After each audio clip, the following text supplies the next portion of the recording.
Dans les profondeurs oubliées du Massif central, bien au-delà des sentiers battus et des villages où les clochers dominent encore la vie quotidienne, se trouvait autrefois une communauté dont le nom a presque disparu des cartes modernes. Un hameau appelé Saint-Cernin-des-Bois. Un lieu que les anciens évitent d'évoquer, car les souvenirs y sont trop sombres et les secrets trop lourds à porter.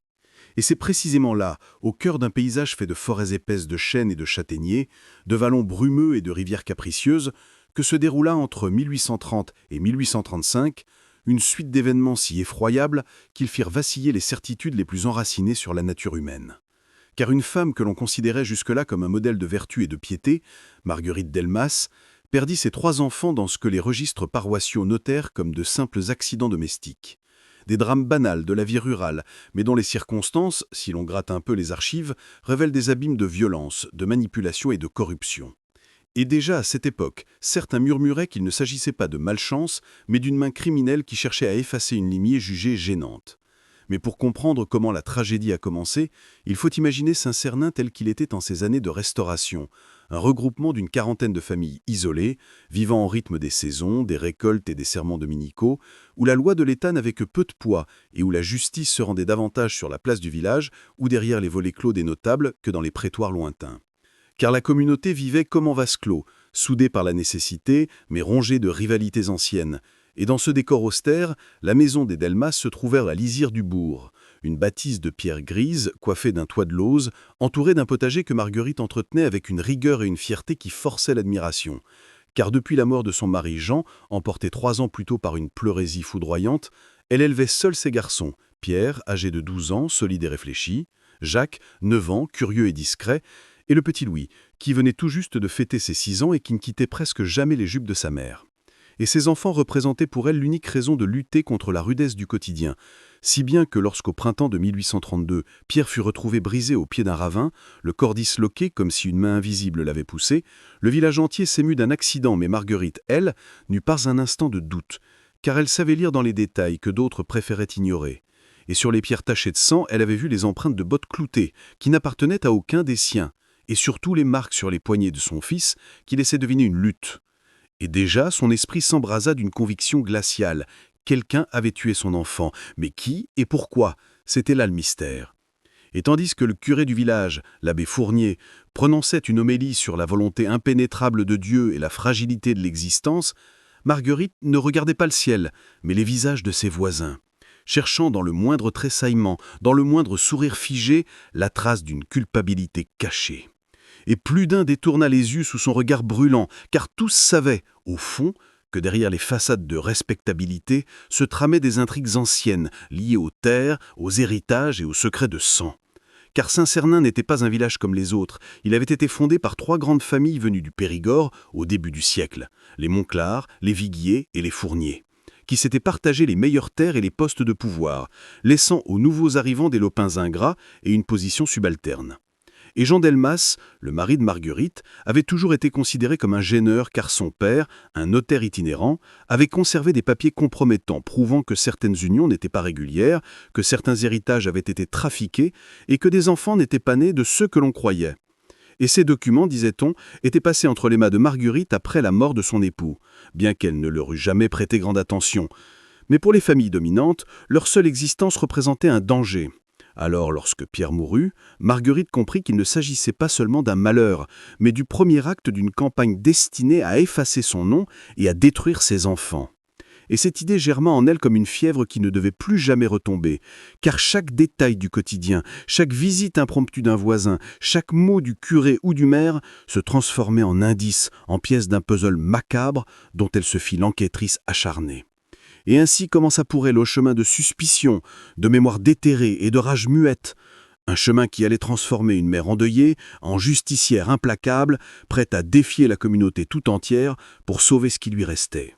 Les semaines qui suivirent l'enterrement de Pierre furent pour Marguerite Delmas comme une traversée dans un brouillard empoisonné, car chaque regard de voisin, chaque mot de compassion résonnait à ses oreilles comme une menace voilée. Et plus elle observait, plus elle voyait ce que d'autres refusaient de voir, les gestes trop mesurés, les visites trop fréquentes, les questions anodines qui cachaient en réalité une volonté de sonder ses habitudes et celles de ses enfants.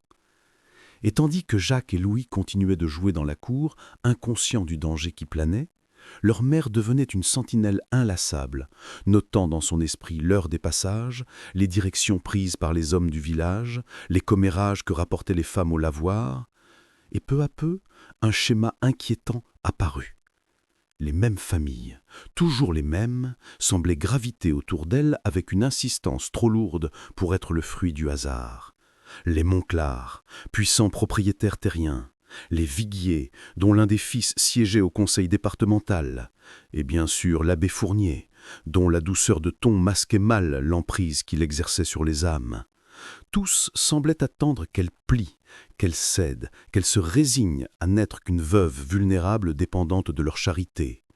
Mais Marguerite, loin de se soumettre, se raidit, et son chagrin se mua en une vigilance farouche qui l'empêchait parfois de dormir, tant elle craignait que la main qui avait tué Pierre ne s'approche à nouveau.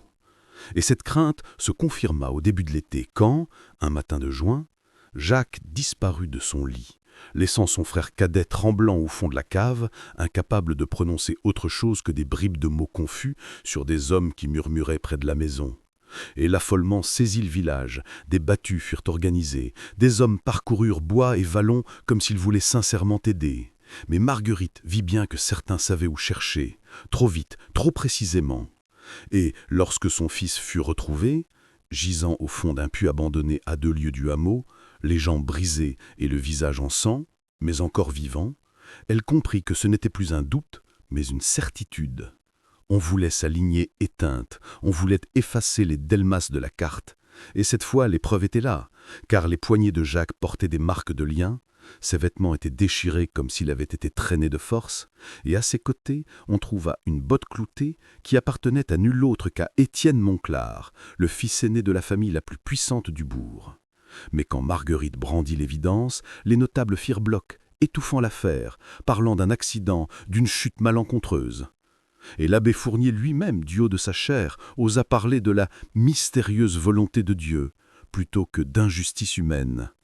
Et Marguerite sentit alors se briser en elle la dernière illusion d'appartenir à une communauté protectrice. Car désormais, tout Saint-Cernin n'était plus qu'un théâtre d'hypocrisie, où chacun jouait son rôle pour préserver les Monclar, les Viguier et les Fournier. Et elle, la veuve Delmas, devenait l'ennemie, la voix qui risquait de dévoiler les secrets les mieux gardés. Et dans le silence des nuits, elle se rappela les paroles de son mari défunt, qui un jour avait évoqué une boîte de papier que son propre père, notaire itinérant, avait soigneusement conservée. Des actes de mariage, des certificats de baptême, des contrats de succession, tous griffonnés de sa main et rangés dans une vieille malle de chêne. Et soudain, cette boîte qu'elle n'avait jamais ouverte prit une importance capitale. Car si ces documents confirmaient ce qu'elle commençait à soupçonner, mariage illégitime, héritage usurpé, paternité honteuse, alors ils représentaient à la fois la cause de son malheur et l'arme de sa revanche. Mais Marguerite n'était pas naïve. Elle savait que les Monclar et leurs alliés avaient déjà tué pour moins que cela, et qu'ils n'hésiteraient pas à frapper encore. Alors, elle décida qu'elle ne serait plus la proie, mais le chasseur. Et elle observa longuement les habitudes de ceux qu'elle soupçonnait.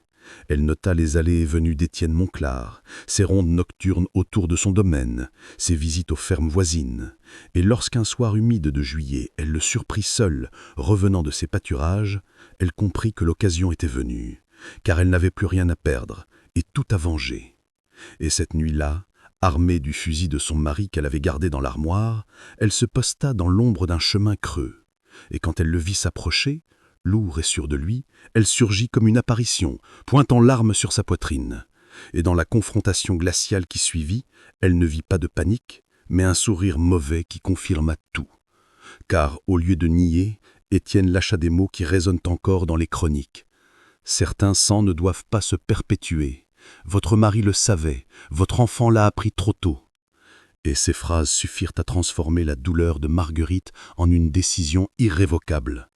Et le coup partit, sec, définitif, envoyant au sol le corps de celui qui avait voulu anéantir sa descendance. Et tandis que le sang s'infiltrait dans la terre du chemin, Marguerite sut qu'elle venait de franchir un seuil dont on ne revient pas. Car désormais, elle n'était plus seulement une veuve endeuillée. Elle devenait juge et bourreau, une femme prête à mener sa guerre personnelle contre les familles qui tenaient le village. Et, dans le silence des nuits, elle se rappela les paroles de son mari défunt, qui un jour avait évoqué une boîte de tapier que son propre père, notaire itinérant, avait soigneusement conservée. Des actes de mariage, des certificats de baptême, des contrats de succession, tous griffonnés de sa main et rangés dans une vieille malle de chêne. Et soudain, cette boîte qu'elle n'avait jamais ouverte prit une importance capitale, car si ces documents confirmaient ce qu'elle commençait à soupçonner, mariage illégitime, héritage usurpé, paternité honteuse, alors ils représentaient à la fois la cause de son malheur et l'arme de sa revanche. Mais Marguerite n'était pas naïve. Elle savait que les Monclar et leurs alliés avaient déjà tué pour moins que cela, et qu'ils n'hésiteraient pas à frapper encore. Alors, elle décida qu'elle ne serait plus la proie, mais le chasseur. Et elle observa longuement les habitudes de ceux qu'elle soupçonnait. Elle nota les allées et venues d'Étienne Monclar, ses rondes nocturnes autour de son domaine, ses visites aux fermes voisines. Et lorsqu'un soir humide de juillet, elle le surprit seul, revenant de ses pâturages, elle comprit que l'occasion était venue, car elle n'avait plus rien à perdre, et tout à venger. Et cette nuit-là, armée du fusil de son mari qu'elle avait gardé dans l'armoire, elle se posta dans l'ombre d'un chemin creux, et quand elle le vit s'approcher, lourd et sûr de lui, elle surgit comme une apparition, pointant l'arme sur sa poitrine. Et dans la confrontation glaciale qui suivit, elle ne vit pas de panique, mais un sourire mauvais qui confirma tout.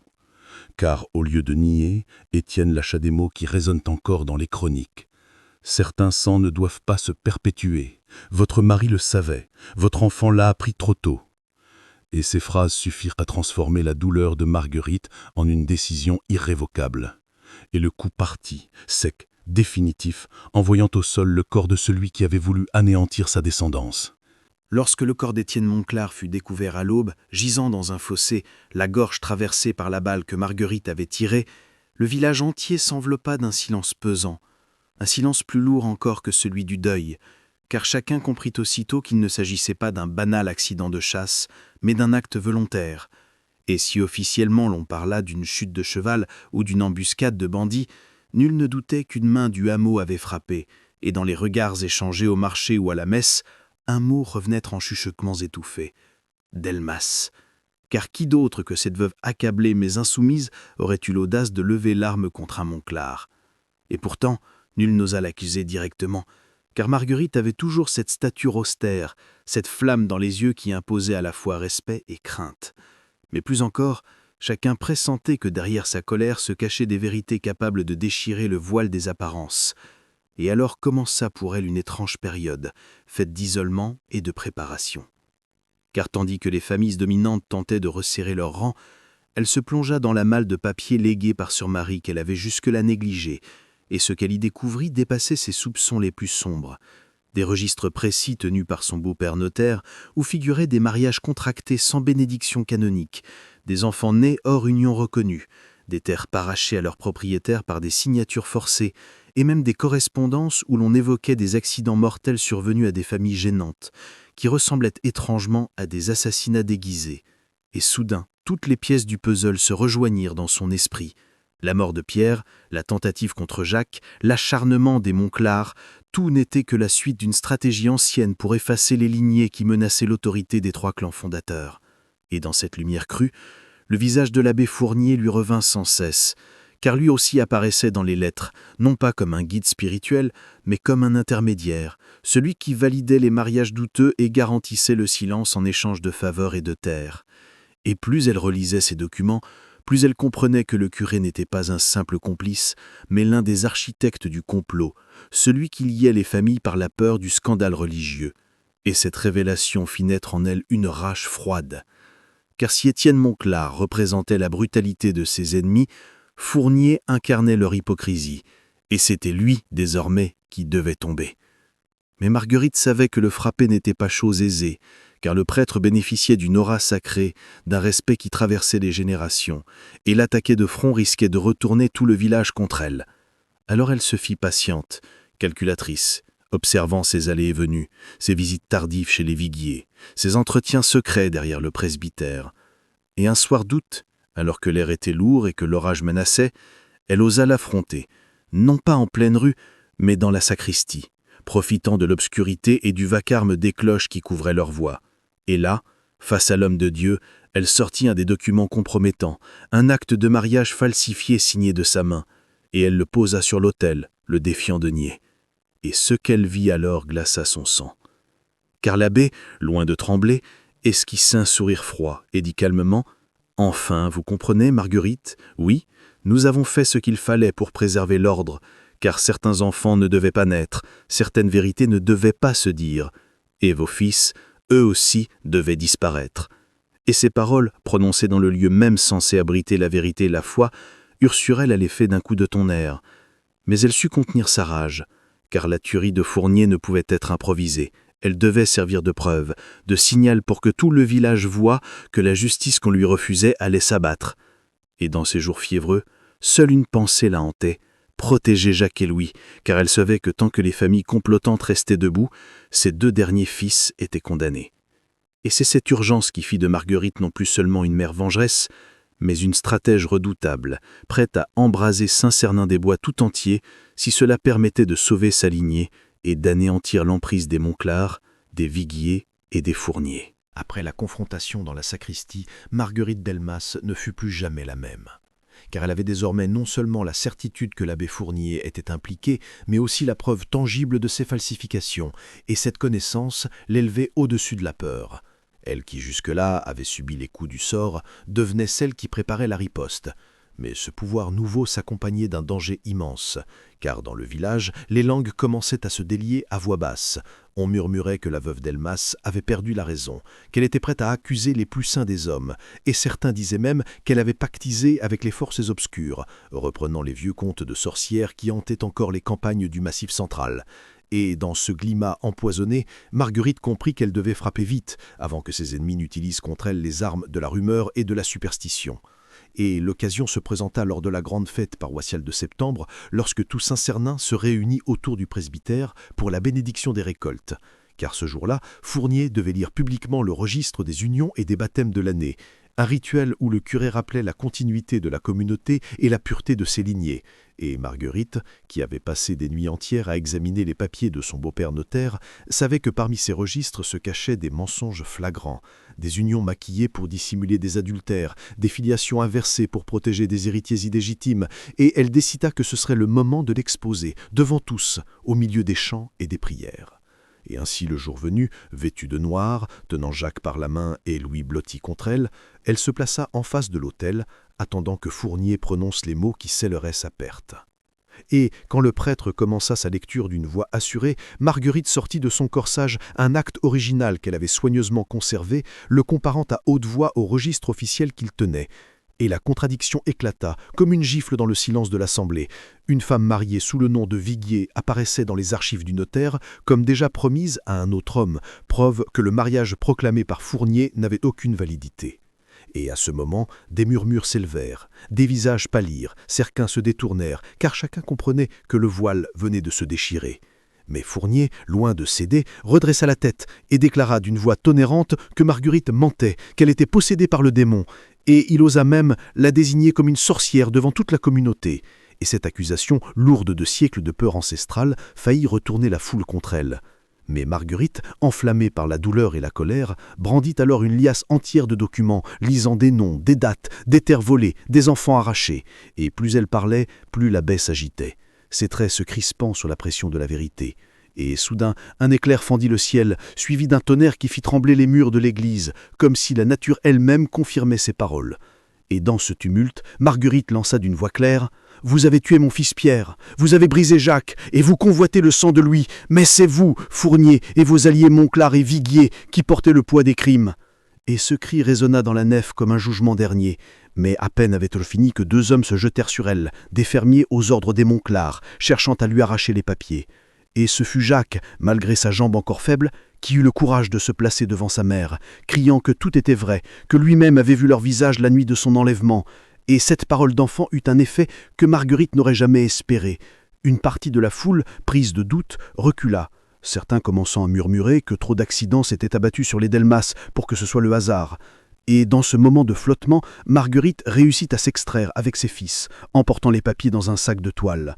Tandis que derrière elle, l'abbé vociférait des malédictions et promettait que la justice divine s'abattrait sur elle.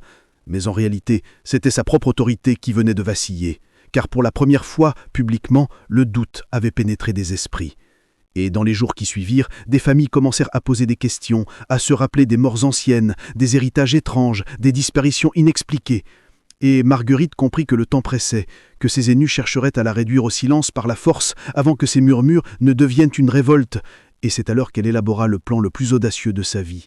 Pénétrer dans le presbytère de nuit, mettre la main sur les registres secrets dissimulés derrière l'autel, et, si nécessaire, embraser de ses propres mains le sanctuaire de Saint-Cernin, pour que plus jamais ces murs ne servent à couvrir les crimes des familles dominantes. Car mieux valait pour elle périr dans les flammes que de voir Louis et Jacques rejoindre Pierre sous terre. Et cette résolution, née d'une mère acculée, allait bientôt déclencher la nuit la plus terrible que le village n'ait jamais connue. La nuit choisie par Marguerite pour frapper tomba au début d'octobre. Une nuit sans lune, où les nuages lourds étouffaient toute lumière, et où le vent faisait craquer les branches comme des os, et dans ce décor sinistre, la veuve Delmas se glissa hors de sa maison avec Jacques et Louis endormis dans la cave, confiés à la garde d'une vieille voisine, qui avait commencé à croire à ses paroles et qui, la peur au ventre, accepta de les cacher le temps de son absence, et Marguerite, vêtue de sombre, portant dans son sac une lampe à huile, des papiers et le vieux fusil de son mari, marcha vers le cœur du village, le presbytère se découpant devant elle comme une forteresse de pierre, symbole d'un pouvoir spirituel corrompu, et lorsqu'elle poussa la porte arrière qu'elle avait observée des semaines entières, elle entra dans le silence d'une bâtisse où chaque recoin sentait la cire et la poussière, mais derrière l'autel, sous les lames de bois du plancher, elle trouva ce qu'elle cherchait, un compartiment secret rempli de registres, de lettres, de documents scellés, et en parcourant ces feuillets à la lueur tremblante de la lampe, elle comprit que le complot dépassait même Saint-Cernin, car on y lisait la mention de juges du Puy, de notaires de Clermont, de fonctionnaires de Limoges, tous complices ou bénéficiaires de ces manipulations, et soudain, la vérité prit une dimension vertigineuse. Son mari n'avait pas seulement été une victime, il avait été le dépositaire de preuves capables d'ébranler un réseau bien plus vaste, et c'était pour cela que ses fils étaient condamnés, parce que leur nom portait la trace de ces archives. Et dans ce moment d'effroi mêlé de lucidité, elle sut que garder ces papiers signifiait condamner définitivement Jacques et Louis, car tant qu'ils existaient, leurs ennemis ne reculeraient devant rien. Et alors, elle prit une décision terrible, celle de les détruire. Non pas pour effacer la vérité, mais pour priver les Monclar, les Viguier et les Fournier de leur instrument de domination. Et après avoir mis de côté quelques pages qu'elle confierait à des mains sûres, elle renversa la lampe sur le bois sec, et le feu prit aussitôt. Léchant les murs, dévorant les tentures, gagnant le plafond comme un brasier libérateur, et quand les flammes se mirent à rugir, les cloches du village sonnèrent l'alarme, réveillant les habitants qui accoururent, mais ce qu'ils virent les cloua de stupeur. Marguerite Dalmas, debout devant l'autel en feu, tenant dans ses bras les derniers documents qu'elle voulait sauver, proclamant d'une voix forte que désormais plus personne ne pourrait cacher les crimes commis au nom du pouvoir et de la respectabilité, et ces paroles résonnaient dans la nef embrasée comme un jugement divin. Mais, au milieu de la panique, l'abbé Fournier apparut, suivi de 2 notables armés, et il cria qu'il fallait l'arrêter, qu'elle était possédée. Et les hommes tentèrent de l'encercler, mais les flammes les repoussèrent. Et dans le tumulte, Marguerite lança les documents préservés par une fenêtre brisée vers l'extérieur, où une main anonyme les ramassa dans l'ombre, geste qui allait plus tard tout changer. Et quand la charpente s'effondra dans un vacarme effroyable, emportant dans son brasier les preuves accumulées, Marguerite resta au milieu du feu, refusant de fuir, préférant mourir debout que d'être humiliée comme une criminelle, et les témoins dirent plus tard qu'ils l'avaient vue disparaître dans les flammes comme une martyre, son visage illuminé d'une lueur de défi, et cette nuit-là, le presbytère de Saint-Cernin devint un tombeau de mensonges, mais aussi le départ d'une vague de terreur. Car les familles dominantes, privées de leurs secrets écrits, perdirent soudain leur pouvoir sur les villageois, et ceux-ci commencèrent à parler, à accuser, à relier entre elles les morts anciennes, et très vite les autorités régionales furent alertées et une enquête fut ouverte, une enquête qui mit en lumière les vols, les meurtres et les falsifications, et pendant que les Monclar tentaient de fuir vers Lyon, que les Viguier vendaient leurs terres à la hâte, que l'abbé Fournier cherchait à implorer la hiérarchie ecclésiastique, la rumeur courait que les papiers sauvés par Marguerite circulaient déjà dans les campagnes, copiés et lus en secret, et ainsi la vérité que le feu devait effacer se répandait comme une traînée de poudre, donnant à la mort de Marguerite la valeur d'un sacrifice. Et dans ce climat de chaos, Jacques et Louis, survivants marqués à jamais, devinrent malgré eux le symbole d'une lignée maudite mais aussi résistante, enfants d'une mère qui avait osé défier les puissants et qui, dans les flammes, avait transformé sa douleur en arme, et désormais tout le Massif central connaissait le nom d'Almas, non plus comme celui d'une veuve éplorée, mais comme celui d'une justicière dont la voix résonnerait longtemps dans les vallées et les montagnes. Lorsque les cendres du presbytère refroidirent et que les décombres fumants cessèrent de noircir le ciel, Saint-Cernin-des-Bois ne fut plus jamais le même, car l'incendie allumé par Marguerite Delmas n'avait pas seulement détruit des murs et des papiers, il avait mis à nu les peurs et les hontes accumulées depuis des décennies. Et bientôt, dans les ruelles étroites, dans les granges et jusque dans les champs, les langues se délièrent, chacun racontant un souvenir, une rumeur, une mort étrange qui désormais paraissait suspecte, et ces voix, longtemps muselées par la crainte des Monclar, des Viguier et des Fournier, s'unirent en un murmure collectif qui franchit vite les limites du village pour atteindre les bourgs voisins, si bien qu'à la fin de l'hiver 1833, des enquêteurs dépêchés de Clermont arrivèrent, ouvrant les registres encore lisibles, interrogeant les familles, confrontant les témoignages, et ce qu'ils découvrirent dépassa les murmures. Une véritable toile d'araignée faite de mariages falsifiés, de testaments trafiqués, de terres volées et de morts jamais élucidées, le tout recouvert par une apparente respectabilité paroissiale. Et parmi les noms qui revinrent sans cesse figurait celui de l'abbé Fournier, dont l'autorité spirituelle se révéla n'avoir été qu'un masque pour couvrir les crimes de ses alliés. Et lorsque l'Église elle-même fut contrainte de l'écarter et de le livrer à la justice civile, le scandale éclata bien au-delà du Massif central. Jusqu'à Paris, où certains journaux relatèrent l'affaire en parlant de la conspiration de Saint-Cernin. Et pour les Monclar et les Viguier, l'effondrement fut brutal, car privés de leur soutien, ruinés par la vente précipitée de leur domaine, ils devinrent des parias. Et quelques-uns prirent la fuite, mais d'autres furent arrêtés, jugés et condamnés, certains au bagne, d'autres à la guillotine. Et tout cela, aux yeux des habitants, portait la marque de Marguerite. Car même morte dans les flammes, elle continuait de peser sur le destin du village, et son nom que ses ennemis voulaient effacer devint au contraire un drapeau, une légende que l'on murmurait aux veillées, celle d'une mère qui avait sacrifié sa vie pour sauver ses enfants et briser la chaîne de mensonges. Et pendant ce temps, Jacques et Louis, recueillis d'abord par des parents éloignés à Aurillac, grandissaient avec cette mémoire, marquée à jamais par les blessures visibles et invisibles. Et s'ils portaient la douleur d'avoir perdu leur mère, ils portaient aussi la fierté de son combat, et, adultes, ils racontèrent à leurs propres enfants l'histoire des flammes de Saint-Cernin, si bien qu'au fil des décennies, la légende de Marguerite Delmas traversa les générations, parfois enjolivée, parfois déformée, mais toujours vivante. Et certains disaient qu'elle avait péri en martyre, d'autres qu'elle avait survécu à l'incendie et s'était enfuie vers les montagnes, devenant une sorte de revenante justicière. Mais tous s'accordaient à reconnaître que c'était son geste qui avait libéré le village de l'emprise des trois familles. Et encore aujourd'hui, dans ces vallées reculées, on raconte aux enfants que, si les flammes s'élèvent parfois la nuit derrière les collines, ce sont celles de Marguerite qui reviennent rappeler aux vivants que la vérité finit toujours par brûler les mensonges. Et ainsi, l'histoire de Saint-Cernin-des-Bois s'inscrivit dans la mémoire collective comme une mise en garde, un avertissement contre la corruption des puissants et la lâcheté des communautés complices. Et dans les archives judiciaires, il existe encore des fragments de procès-verbaux, des copies des documents sauvés par Marguerite, qui confirment que tout cela n'était pas seulement une légende, mais une réalité historique. Et c'est pourquoi, lorsque l'on parle aujourd'hui de cette affaire, certains la présentent comme l'un des premiers grands scandales ruraux de la France du XIXe siècle. Une affaire où se mêlèrent sang, feu et silence, mais où la voix d'une femme, seule contre tous, finit par fissurer le mur de l'omerta. Et cette voix, c'est celle de Marguerite Delmas, la veuve de Saint-Cernin, dont l'écho continue de résonner comme un serment éternel dans les pierres, les forêts et les consciences.